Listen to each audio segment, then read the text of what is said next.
তো আমার দ্বিতীয় ভিডিও হচ্ছে যে সূর্যদেবের পরিবার। তো আমরা সূর্যদেবকে ব্রহ্মা হিসাবেই আমরা পুজো করে থাকি, দেবতা হিসাবেই আমরা জেনে থাকি। তো এই সূর্যদেবের আসল পরিচয়টা আমি জানবো।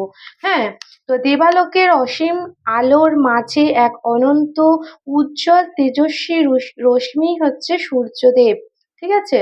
তো দেবতাদের মধ্যে যিনি প্রাণ, যিনি সমস্ত জীবের, হ্যাঁ, আধার এবং শক্তি জাগরণ করেছেন, তিনিই হচ্ছেন মহা তেজস্বী সূর্যই হচ্ছে দক্ষ প্রজাপতির অদিতি একমাত্র পুত্র হচ্ছে সূর্যদেব।